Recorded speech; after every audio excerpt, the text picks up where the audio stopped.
In one case, the influence is through inspiration. In the other, it operates directly. But the help from the outside is in whatever way, is an important element without which you cannot grow. You can use the knowledge thus acquired as material, as the building blocks with which you build your life in your own way.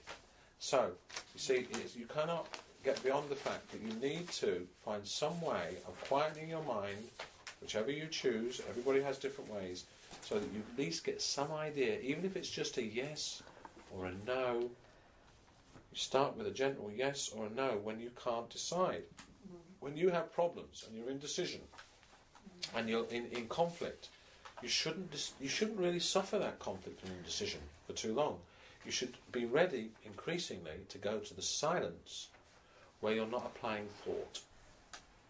Because if you apply thought to resolve the problem, what are you doing? You're applying old thought history patterns, recrusting of old associations to solve a present moment experience. Right? So really, the quietness involves some form in which you move beyond trying to solve it yourself. Because if you're still trying to solve it yourself, what are you doing? You're not giving up.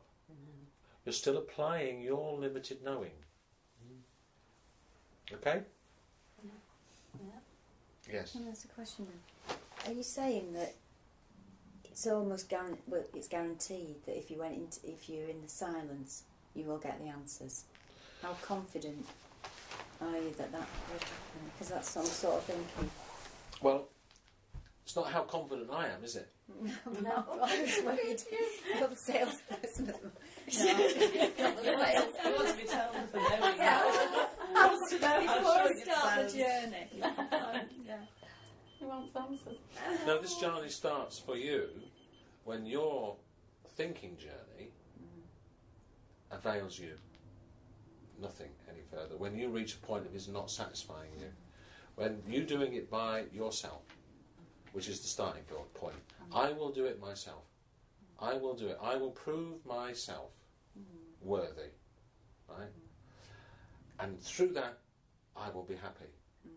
When you seek to prove yourself worthy through all the little ways, trying to walk a straight and narrow path, try and be good, and try and be this, and try and be that, knowledgeable, and you're not fulfilled. If there's something inside of you that says, I want something more, I need something more in life than this, then your journey starts. Because out of that there will be a growing asking for something else other than what you've always used.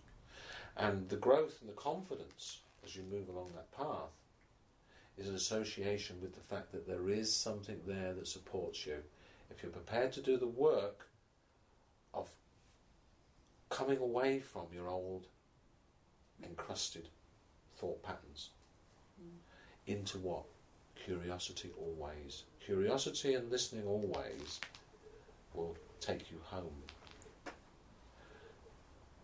Unforgiveness, judgment, certainty, pride in knowing will take you into a deeper and darker forest. So if for an example, that you have got a situation, which, let's face it, most people have from one thing to another, if you went into sort of like a meditative state, would you take that problem with you at the time, sort of saying, well, I'm going to clear my mind, and once you've cleared your mind, yes, go to the things, right? Yes, because why are you going into a meditative state? Not to go... No, I was just wondering whether some miracle happens and the answers all suddenly happen. No. Because also, if you go into a dark room and it's dark and you're not familiar with dark and you come out of a light, right? What's going to happen? No, it's not. It's black. Yeah. It's pitch black. Yeah. So if you want to start to somehow feel in that darkness, you have to sit in it for a while. And learning and sitting patiently in the darkness, and then hearing that, your mind will then wait for you. Then, once you've reached that point of stillness, your mind will wait for you to say what you need to say, because there is a you in need of help there in that silence. And you, with courtesy and respect and humility, said, I'm not going to think my way through this, I'm going to seek a higher knowing, a wisdom beyond myself. And in the asking, I'm saying you will receive as long as you continue to apply. Asking and not continuing to apply because it goes wrong, right, isn't going to work. You have to commit yourself to truth through thick and thin. You have to commit yourself to truth just for the sake of committing yourself to truth, because it's better than self-deceit. And if you apply yourself continuously and you notice your frustrations and your reactions to your frustrations and your childish tendency to say, well, stuff it then, it's not coming my way, and getting angry at a wisdom that's not coming, that you see it's not coming, even though actually you're angry at something that you don't know is there. You can do all of these things, and you can see yourself doing all these things, and you have to see yourself doing all these things before you can then move to the next stage. You have to see you where you are, take yourself where you are, discover whether you feel guilty about things in your life, and free yourself from that by seeing your innocence. You have to see that your anger will get you nothing, your hostilities to others will just muck your mind up no end under the surface, even though it's not in your awareness. You have to go in search of all those things and see all the gritty, grudgy, nasty bits and pieces that are in you. Will you see that to begin through with? Meditation, through that silence? Meditation is actually really saying this. It's saying, if you want to have muscles, you have to go to the gym. And if you want power over your thoughts, rather than your thought puppetize you and have power over you, you've got to actually say, shut up thinking, I'm busy focusing on this. And then you're thinking, oh, yeah, that's a waste of time. You could be over it. You could, you're ticking off things on your head. No, this is just silly. You know that stuff, right? Oh, this is, oh my goodness, oh, this is so boring. I hate boring. Right, all of that stuff. Because as soon as you start to do that, your mind's going to get active. And the degree of activity is, when you see it, is good, because you know how much is going on when you try and quiet yourself. So you say, no, no, no. As I've often said, it's a bit like if you have children running in with muddy feet into the kitchen floor and you want to clean the floor, it's no good trying to clean the floor while they're still milling around the kitchen. Out. Thoughts. Out. Out. I'm going to clean the floor. Then, once I've cleaned the floor, because I'm the boss, you can come in. So come on in now, thinking.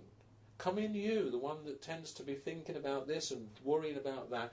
What's your problem? So do the washing first. Clean the floor in the meditation in order to hear you better. Right? That's what the first is. So once you start to hear yourself better, and you're doing the cleaning of you and the knowing of you and taking you where you find yourself, because you won't like yourself very much in all sorts of ways, then you go to the next stage of deeper listening and getting in touch with that which will talk to you in the silence. Ideas that are nourishing you. Spiritual nourishment is what you lack. Spiritual feeding is what somebody who is starving of spiritual nourishment needs. Okay?